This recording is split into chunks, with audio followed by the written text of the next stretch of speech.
Bapatla parliament YCP అధ్యక్షుడు, రాజ్యసభ సభ్యుడు మోపిదేవి వెంకటరమణారావు వైకాపాను వీడి తెలుగుదేశం పార్టీలో చేరేందుకు రంగం సిద్ధం చేశారు.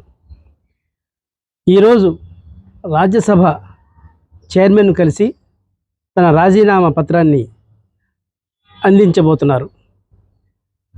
మోపిదేవి వెంకటరమణ ఎందుకు రాజీనామా చేస్తున్నారనే అంశంపై గుంటూరు జిల్లాలో ఆసక్తికరమైన చర్చ జరుగుతుంది. ఆయన రాజకీయ ప్రస్థానం ఒకసారి చూస్తే 1987లో జరిగిన ప్రత్యక్ష ఎన్నికల్లో మండల పరిషత్ అధ్యక్షుడిగా ఎన్నికారు.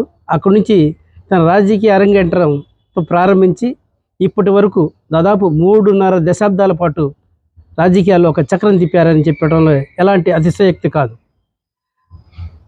మొట్టమొదటిసారిగా యువజన కాంగ్రెస్ రాష్ట్ర కార్యదర్శిగా నియమించిన మోపిదేవి అక్కడి నుంచి వెనక్కి తిరిగి చూసుకోకుండా రాజకీయాల్లో తనకంటూ ఒక ముద్ర, అంటే దాదాపు మత్స్యకార సామాజిక వర్గానికి సంబంధించిన వ్యక్తిగా చలామణి అయ్యారు. ఎక్కడ సమస్య జరిగినా అక్కడ ఈయన మోపిదేవి అక్కడికి వెళ్ళి వారి సమస్యలను పరిష్కరించడంలో ఎంతో కృషి చేశారు. అయితే ఆయన రాజకీయంలో దాదాపు 6 సార్లు పోటీ చేశారు.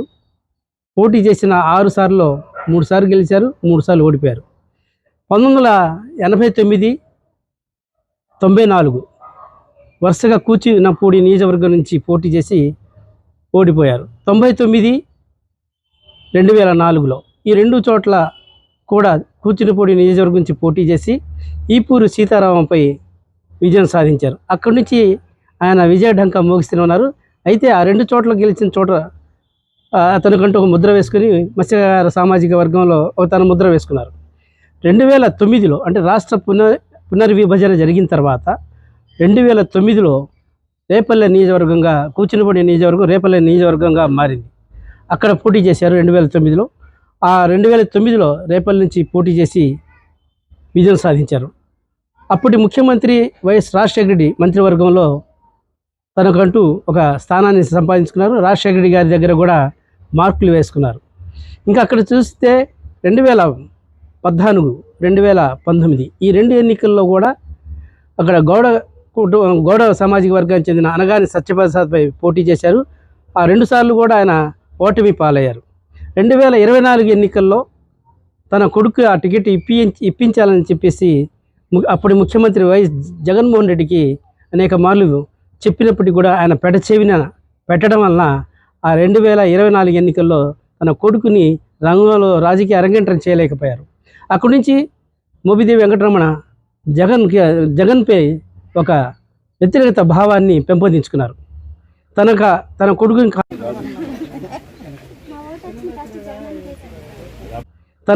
తన కొడుకుని కాదని చెప్పేసి అక్కడ లోకల్గా ఉన్న కనీసం కార్పొరేటర్ కూడా గెలవలేని స్థాయిలో ఉన్న ఒక నాయకుడిని తీసుకొచ్చి టికెట్ ఇప్పించి ఓటమి చెందించారనేది ఆయన యొక్క ఆరోపణ.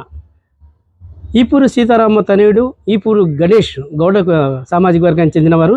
ఆయనకి ఆ 2024 ఎన్నికల్లో టికెట్ ఇవ్వడం, ఆయన ఓటమి పాలవడంతో ఆయన కొంత మోపిదేవి వెంకటరమణ జగన్పై పూర్తిగా వ్యతిరేకత పెంపొందించుకున్నారు.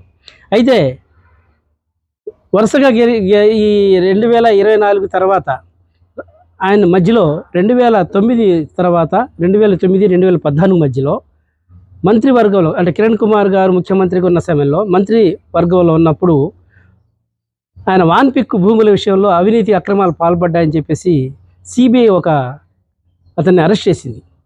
ఆ మంత్రివర్గంలో ఉన్న ఒక మంత్రిని సిబిఐ అరెస్ట్ చేయడం అనేది అప్పట్లో పెద్ద సంచలనంగా మారింది. అరెస్ట్ చేసిన తర్వాత రాజీనామా చేయడానికి కొంతవరకు వెనకడుగు వేసిన కాంగ్రెస్ పార్టీ పెద్దలు అందరూ కలిసి రాజీనామా చేసే విధంగా ఆయన ఒత్తిడి పెంచారు. ఆ తర్వాత ఆయన రాజీనామా చేశారు. ఆయన రాజీనామా చేసిన తర్వాత జైలుకి వెళ్ళిన తర్వాత జైల్లో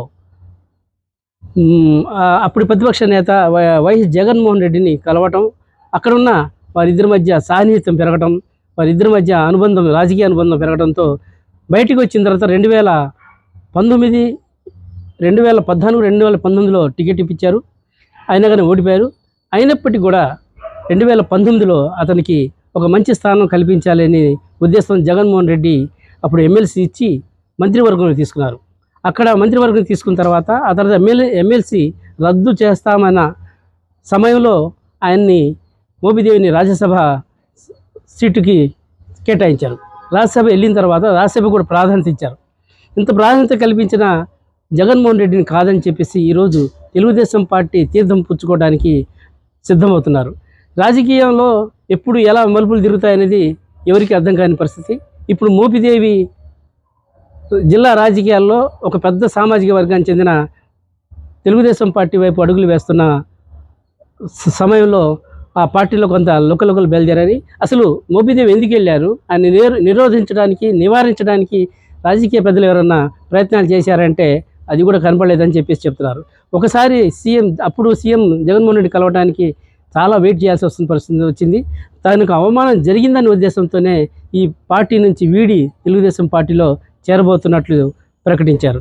2-3 రోజుల్లో కేంద్ర పార్టీ కార్యాలయంలో తెలుగుదేశం పార్టీ కండువా కప్పుకొని తన రాజకీయ ప్రకటన చేస్తారనేది రాజకీయ వర్గాలు చెప్తున్నాయి.